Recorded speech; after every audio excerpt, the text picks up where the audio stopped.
My parents kicked me out at 17. You'll be back begging in a month. My mother smirked. My father slammed the door in my face. I got angry. I never looked back, but 9 years later, my phone was full of missed calls they were begging me to pick up. So I wasn't planning on ever sharing this story online, but after seeing some similar posts here, I figured maybe writing this all out might be therapeutic or something, and maybe someone else who's going through with their family might get something out of it. I don't know. Anyway, here goes. I'm Brady 6 now, but this story starts when I was 17, junior year of high school. I was never the perfect son my parents wanted. My dad worked at a manufacturing plant, and my mom was a receptionist. They weren't rich, but we were comfortable enough in our smallish town. They had this whole life planned out for me: get good grades, go to state university. Like my dad did, marry some nice girl from our neighborhood, have 2.5 kids, and basically live their version of the American dream. Only problem was I hated school, not because I was dumb or I got decent grades when I tried, but I have ADHD. Wasn't diagnosed until after all this went down, and sitting still for hours listening to teachers drown on about subjects I didn't care about was literal torture. What I did love was working with my hands, building stuff, fixing things. When I was 15, I spent a whole summer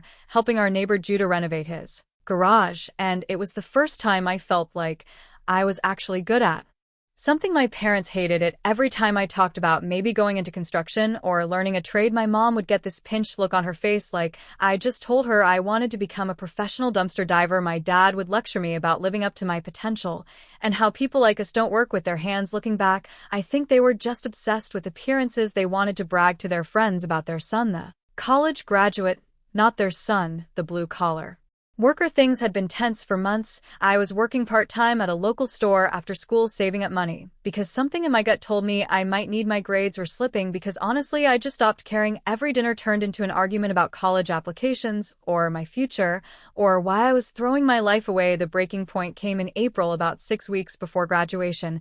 I'd been accepted to state. My parents had basically filled out the application, but I'd also been looking into this trade program for construction. It was cheaper, shorter, and actually taught skills I was interested in. I'd gotten in, and they were offering me a partial scholarship based on this portfolio of projects I'd put together. I decided to tell my parents over dinner. Bad idea.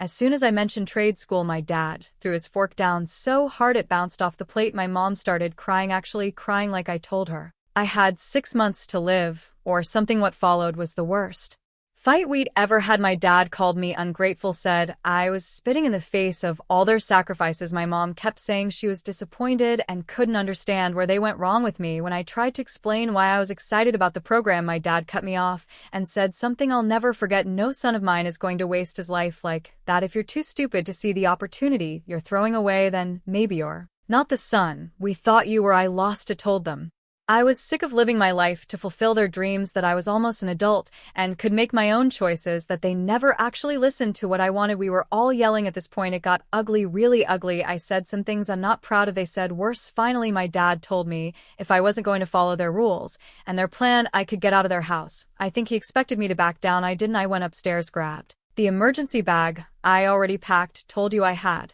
a feeling, and stuffed in as many clothes as I could fit, grabbed my laptop, the cash I'd been saving, about $1,200, and my important documents that I'd already collected: birth certificate, social security card. Thank God for my paranoia. When I came downstairs with my bags, my parents looked shocked, like they couldn't believe I was actually leaving. My mom started in with, "You're making a huge mistake, and you think you know everything at 17. My dad just stood by the door with his arms crossed as I walked out. My mom called after me, "You'll be back begging in a month. You have no idea how hard the real world." She had this smirk on her face that just broke something. My dad didn't even look at me, just slammed the door. As soon as I was out, I stood on our front lawn for a minute, just kind of numb. It was starting to rain, which felt appropriate. I remember thinking, well, this is some movie-level dramatic happening right now. Then I called my friend Corey, whose parents were actually decent humans. Those first few days were a blur. Corey's parents let me crash on their couch, but I knew it couldn't be permanent. I was still in school, trying to graduate while figuring out where I was going to live, how I was going to eat, and basically how to be an adult overnight. I couldn't focus on anything, kept having these moments where I'd suddenly realize, holy, I'm homeless. I'd have panic attacks in the bathroom at school, but one thing kept me going: pure stubborn anger. No way in hell was I going to prove my parents Right by crawling back, Corey's mom helped me apply for emergency aid since I was technically an unaccompanied minor. The guidance counselor at school, one of the few adults who'd ever actually listened to me, helped me figure out what I needed to do to legally emancipate myself. I got more hours at my job and picked up a second one washing dishes at a local diner. The hardest part wasn't even the practical stuff, it was the emotional. Seeing other kids with their normal families, hearing classmates complain about dumb arguments with their parents who still love them. At the end of the day, realizing that what my parents had done wasn't normal, that most parents don't kick their kid out for wanting to go to trade school instead of college, that the way they'd always made their love feel conditional wasn't how it was supposed to be. About 3 weeks after I left, my mom texted me not to apologize or ask if I was okay. Just when you're ready to apologize and accept our help with our conditions, you can come home. I didn't respond. A week later, my dad called and left a voicemail saying pretty much the same thing. They were so sure I'd fail that they were just waiting for me to come crawling back so they could say I told you. So I graduated high school while living on Corey's couch. My parents came to the energy to keep going. That first year on my own was the hardest thing I've ever done. I was lonely, scared, and constantly exhausted. There were nights I cried myself to sleep because I missed having a family. Even my up when there were mornings I woke up and couldn't find the energy to get out of bed. But I did every single time.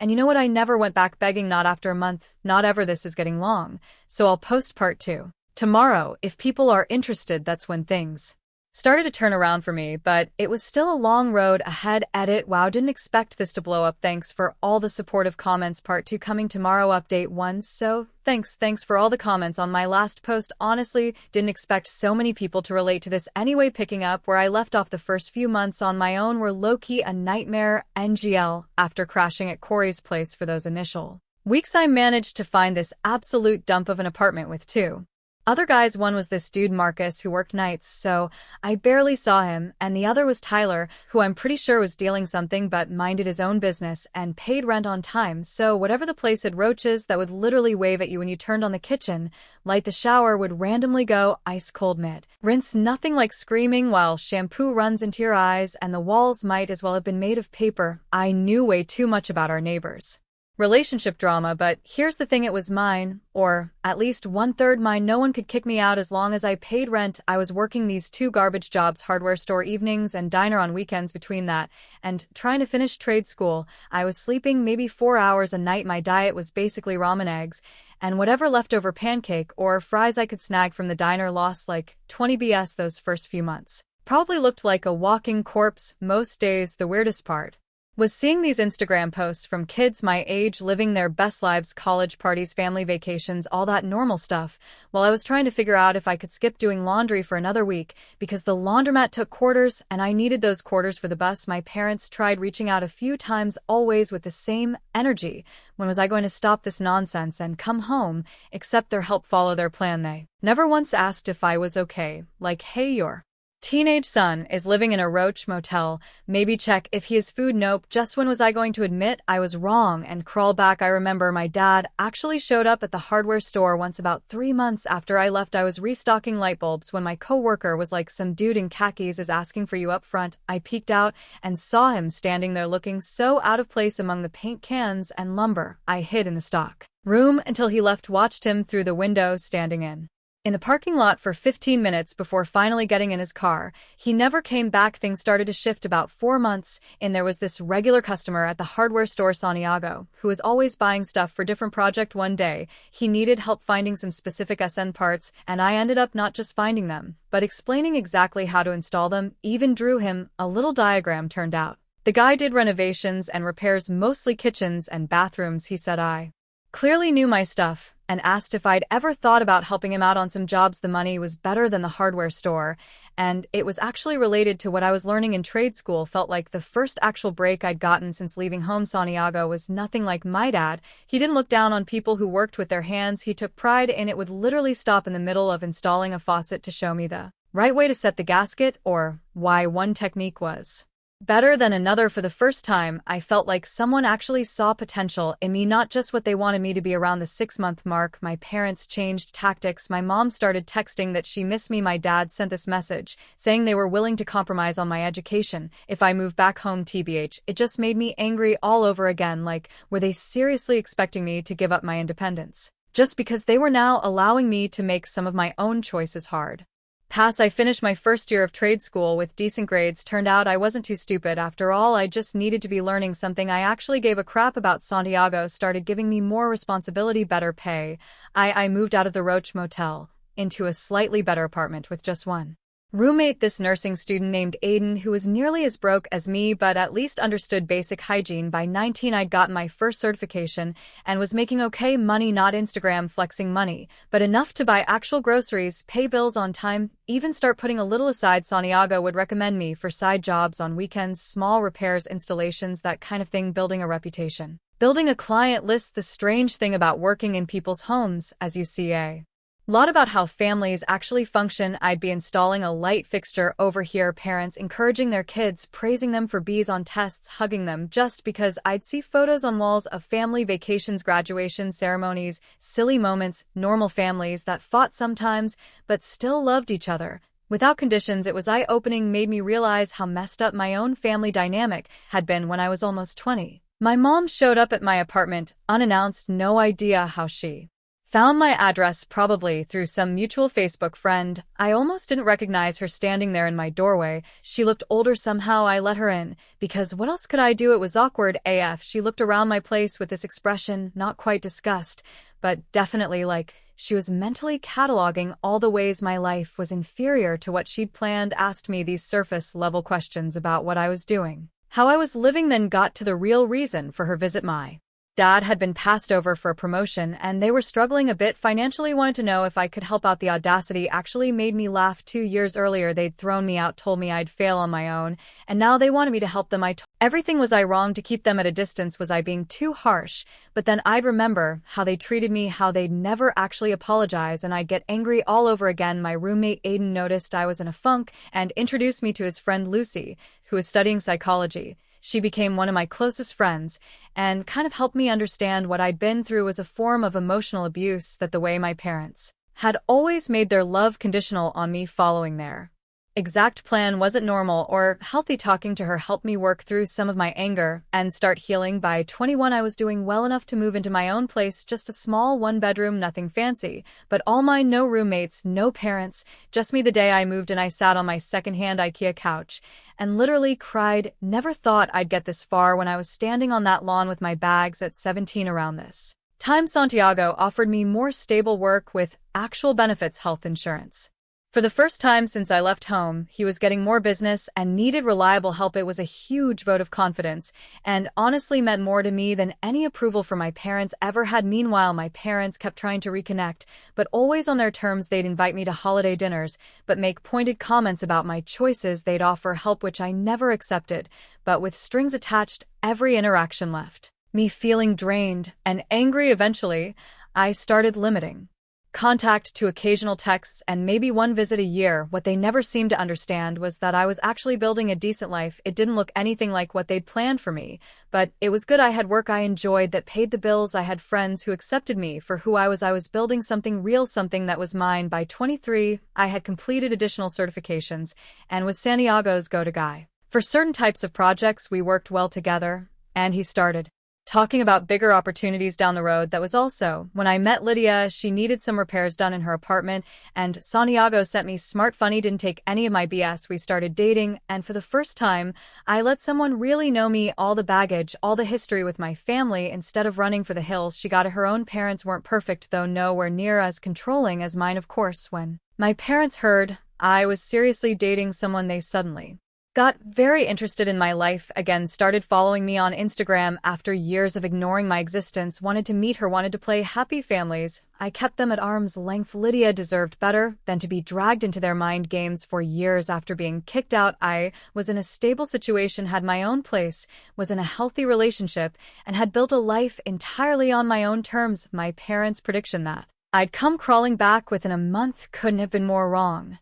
But the story doesn't end there, because just when I thought I'd finally moved beyond their shadow, things were about to get complicated in ways I never saw coming. I'll post part 3 tomorrow. Things start to shift for both me and my parents in some unexpected ways. Update 2. Hey, everyone, thanks for sticking with my story. The support means more than y'all know. So continuing where I left off, by the time I was 24, life had settled into a rhythm that felt almost normal. I'd been bouncing from job to job, gradually building up experience and putting money aside whenever I could. Nothing glamorous, mostly grunt work, but it paid the bills and kept me moving forward. My apartment was this tiny studio with a kitchenette that barely fit a mini fridge and microwave, but it was mine. No roommates, no parents, just me and my secondhand furniture. So I was scrolling through Facebook one night, yeah I know, boomer app, lol, when this notification popped up. My cousin Madison had tagged me in a photo from some family gathering. I obviously didn't think much of it until I noticed my parents in the background. Mom was wearing this fake smile I knew all too well, and dad was mid-sentence, probably telling one of his same 5 stories. But the weird thing on the table next to them was this framed photo of me from my high school graduation. Like, what, these people kicked me out, barely reached out except when they wanted something, and now they're displaying my photo. Like we're some happy family. I called Madison right away, and she was like, oh yeah, they talk about you all the time, always telling everyone how proud they are of you. The audacity. I swear it was like they were living in an alternate reality where they hadn't told me I'd be crawling back within a month. Anyway, around this time I met Lydia, not in some romantic movie way. We were both in line at Target. It was taking forever, and we started bitching about self-checkout. She had this way of talking where she didn't filter anything, just raw thoughts straight from brain to mouth. We exchanged Instagram, started texting, and things just clicked. On our 3rd date, we ended up talking about fames, and I opened up about my situation. Expected the usual awkward, that's rough response, but instead she told me about how her stepdad had been similar, not as extreme, but the same controlling vibe. She got it in a way most people didn't. That night we stayed up till like 3 a.m. just talking, and for the first time I didn't feel like my family drama was this dark secret I had to hide. A few months into dating Lydia, my water heater decided to die a dramatic death. Came home to find water seeping under my bathroom door, had to shut off the main valve, and spent 3 days taking ice-cold showers at the gym while waiting for my landlord to fix it. Lydia suggested I stay at her place, but IDK, it felt too soon. That whole independent streak I developed was hard to shake. Around this time, my old high school friend Corey got engaged, and I was invited to the wedding. Hadn't seen most of these people in years, and TBH, I was nervous about what they'd think. Would they see me as the guy who failed, who didn't go to college, who disappeared? But when I showed up with Lydia, everyone was just normal, asked what I was up to, seemed genuinely interested. When I explained my jobs, no judgment, no comparisons to some imaginary life I should have had. Then came the awkward moment. Corey's mom, who'd let me crash on their couch right after I got kicked out, pulled me aside and told me my parents had been asking about me. Apparently they'd run into her at the grocery store and spent 20 minutes fishing for information. Where was I living? What was I doing? Was I doing okay financially? That last one set off alarm bells. Sure enough, a week later, my mom texted out of nowhere, Brady, your father, and are having a small gathering for Memorial Day. Would be lovely if you could come, bring your friend, if you'd like. Friend, not girlfriend. Like, she couldn't acknowledge Lydia was important to me, and the timing was suspicious. Right after they'd been asking about my finances, I showed Lydia the text, and she just raised an eyebrow and said, so they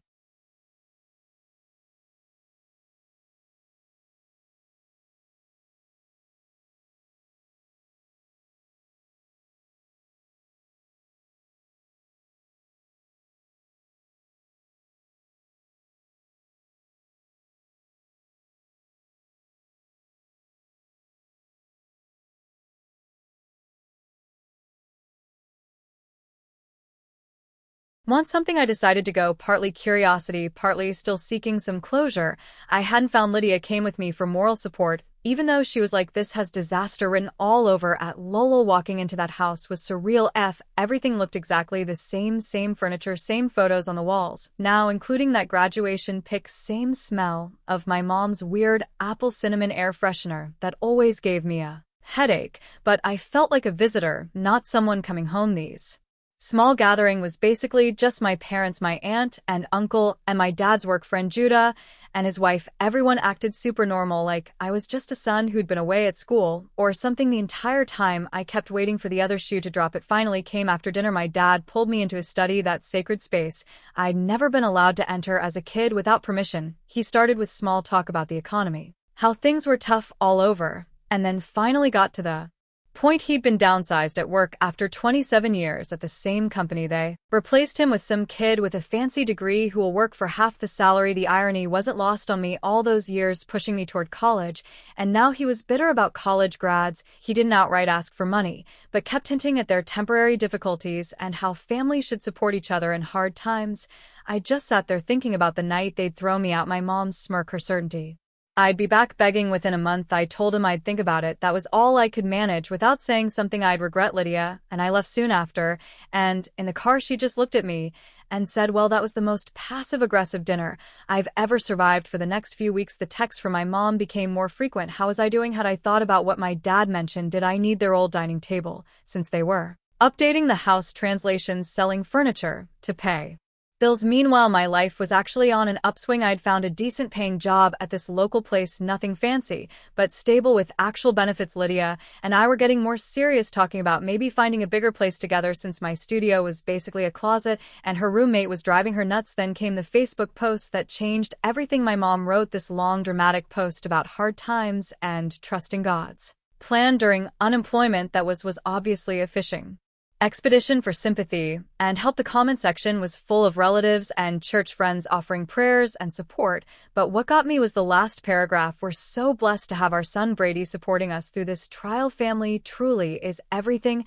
I nearly choked on my coffee. I hadn't agreed to anything, hadn't given them a dime, and here she was publicly announcing that I was financially supporting them. The comments were all praising what a good son I was. I called her immediately, asked what the hell that post was about. She acted surprised by my anger, said she was just expressing gratitude for my emotional support and that people assumed the rest, but I knew exactly what she was doing, creating public pressure, so I'd feel obligated to help. That night, Lydia found me making a spreadsheet of my finances, trying to figure out if I could afford to help them without derailing my own life. She sat down next to me, took my hand, and asked, what would you tell a friend in your situation? And that hit me hard. If someone told me their parents had kicked them out at 17, barely contacted them for years, except when convenient, and were now expecting financial support, I'd tell them they didn't know those people anything.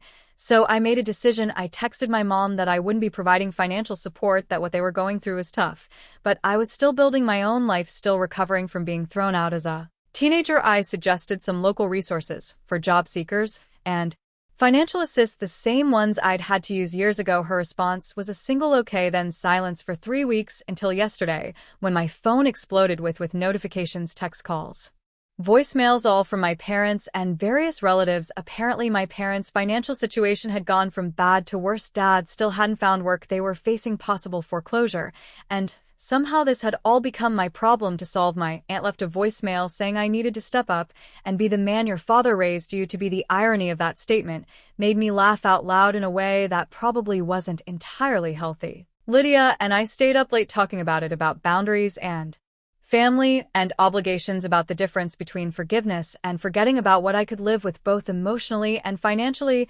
I still don't know exactly what I'm going to do. Part of me wants to help, because despite everything, they're still my parents. Another part, remember standing on that lawn with my bags, my mom's absolute certainty that I'd fail. Without them, the roles have completely reversed now in a way neither of us could have. Imagine 9 years. I'm going to meet with them tomorrow alone at a coffee shop, neutral territory. I've got some conditions in mind if I do decide to help, and boundaries that will not be crossed again. Life's weird, guys. 9 years ago, they thought I couldn't survive a month without them. Now they're the ones who can't manage without me. Not sure if that's karma or just the universe's twisted sense of humor. Will update after the meeting tomorrow. Thanks for reading all this and for the support. Finally, update. So yesterday, I left off with a bit of a cliffhanger. The day before the big meeting with investors, I got a frantic call from my mom. At first, I ignored it. TBH, I was way too busy prepping my presentation and dealing with last-minute stuff. But then she called 4 more times in a row. Then my aunt called. Then my cousin. Something was clearly up. When I finally answered, my mom was crying so hard I could barely understand her. After she calmed down a bit, she told me my dad had been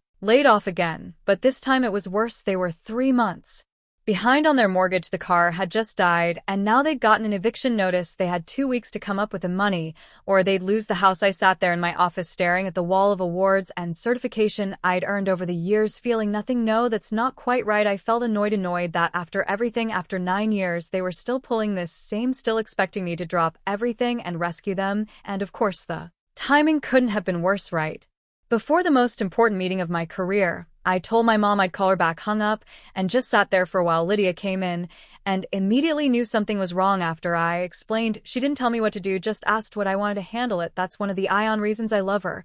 So I made a decision. I deal with my parents after the investor meeting, one crisis at a time. I turned my phone off, focused on my preparations, and tried to put family drama out of my mind. The meeting Surprisingly, the investors were impressed with my portfolio and plans. They asked tough questions, but I'd prepared for them. By the end, they were talking about potentially backing not just this project, but future ones too. It was literally everything I'd worked for since that rainy night when I'd stood on my parents' lawn with nowhere to go. When I turned my phone back on afterward, I had 27 missed calls, not just from my parents, but from aunts, uncles, cousins, even people I barely knew. My voicemail was full. My Facebook Messenger was blowing up. Apparently, my mom had mobilized the entire extended family to pressure me into helping them. I drove home feeling a weird mix of emotions: pride about the meeting, anger about my family's tactics, and this creeping sense of obligation I couldn't quite shake. When I walked in, Lydia was on the couch with her laptop, and she had this look on her face, part concern, part "you're not going to believe this." Turns out my mom had posted this long dramatic thing on Facebook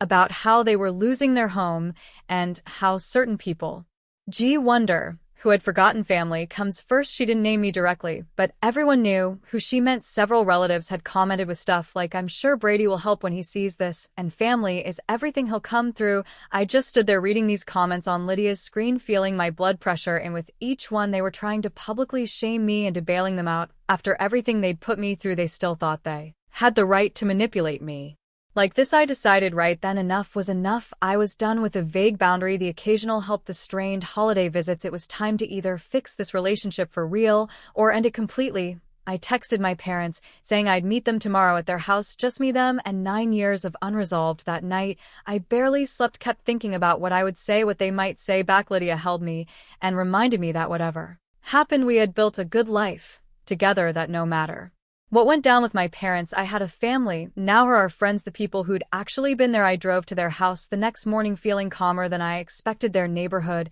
hadn't changed much since I was a kid, but their house looked smaller, shaber. The paint was peeling, the lawn needed mowing, the flower beds my mom used to obsess over were full of weeds. It was like seeing the physical manifestation of their decline. My dad answered the door. He'd aged so much in the past few years, thinner, grayer shoulders, permanently stooped, like he was carrying something heavy. He didn't say anything, just nodded and stepped aside to let me in. The inside was worse, cluttered, dusty, with that slight smell houses get when basic maintenance starts slipping. My mom was sitting at the kitchen table, eyes red from crying. When she saw me, she started with the whole "thank God you're here, we knew you'd help" routine, not even waiting to hear what I had to say. I cut her off and told them both to sit down. For once I was going to talk, and they were going to listen. I laid it all out: how they'd thrown me out over wanting a different future than they'd planned, how they predicted I'd come crawling back within a month, how for years they'd only contacted me when they needed something, how they'd never once genuinely apologized or acknowledged how wrong they'd been. My dad tried to interrupt with the usual excuses. They were doing what they thought was best. I was being disrespectful. They had given me everything growing up. I just held up my hand and kept going. Told them about those first few months after they kicked me out, sleeping on couches, working multiple jobs, crying myself to sleep from exhaustion and loneliness, how I'd had to figure out basic adult stuff on my own because they decided their conditional love was more important than their actual child. My mom started crying again, saying they'd made mistakes, but they were still my parents and family had to stick together. That's when I really lost it. Asked where this family sticks together attitude was when I was 17, and Homeless pointed out that they only seemed to remember we were family when they needed my help, not when I needed theirs. The conversation went around in circles. For a while they'd apologize vaguely, then immediately follow it with justifications or turn it back on me. Classic narcissist playbook. Eventually I got tired of it and laid out my terms. One, I would help them avoid foreclosure this one time, but after that they needed to downsize to something they could actually afford. 2, they had to take down that manipulative Facebook post and tell everyone that they were working through their financial issues privately. 3, if they wanted any relationship with me going forward, we'd all start therapy together, not for reconciliation necessarily, but for establishing honest communication and proper boundaries, for they needed to understand that my life, my relationship, my choices were mine. Any future support, emotional, financial, whatever, would depend on them. Respecting that I expected arguments, guilt trips, the usual tactics. Instead, my dad just looked defeated, like he finally realized he had no cards left to play. My mom was harder to read, kept looking between me and my dad like she was waiting for him to fix this somehow. Finally, they agreed to my terms, not enthusiastically, but they agreed. I wrote them a check for the mortgage back payments on the spot, not because I owed them, but because I wanted to. close that chapter and move forward on my term. As I was leaving, my dad followed me out to the porch. For a second, I thought he was going to try one more guilt trip. Instead, he said something that actually caught me off guard. "You turned out all right, better than all right, not how I pictured. But you did good." It wasn't a full apology, wasn't even close to making up for everything, but it was possibly the first genuine thing he'd said to me in years. I didn't respond right away, just stood there on the porch where he'd slammed the door in my face 9 years ago. Finally, I just said I know and walked to my car. In the months since it's been complicated, they've kept their end of the bargain. So far, therapy is awkward and difficult, but necessary. They're looking at condos and smaller houses. The Facebook drama got cleaned up. Small steps. I don't know if we'll ever have the kind of real relationship other people have with their parents. Too much water under that bridge, but at least now we're building something based on reality, not manipulation and denial. What I do know is this: that scared 17-year-old kid standing in the rain with nowhere to go. He did all right for himself, built a life on his own terms, found people who love him unconditionally,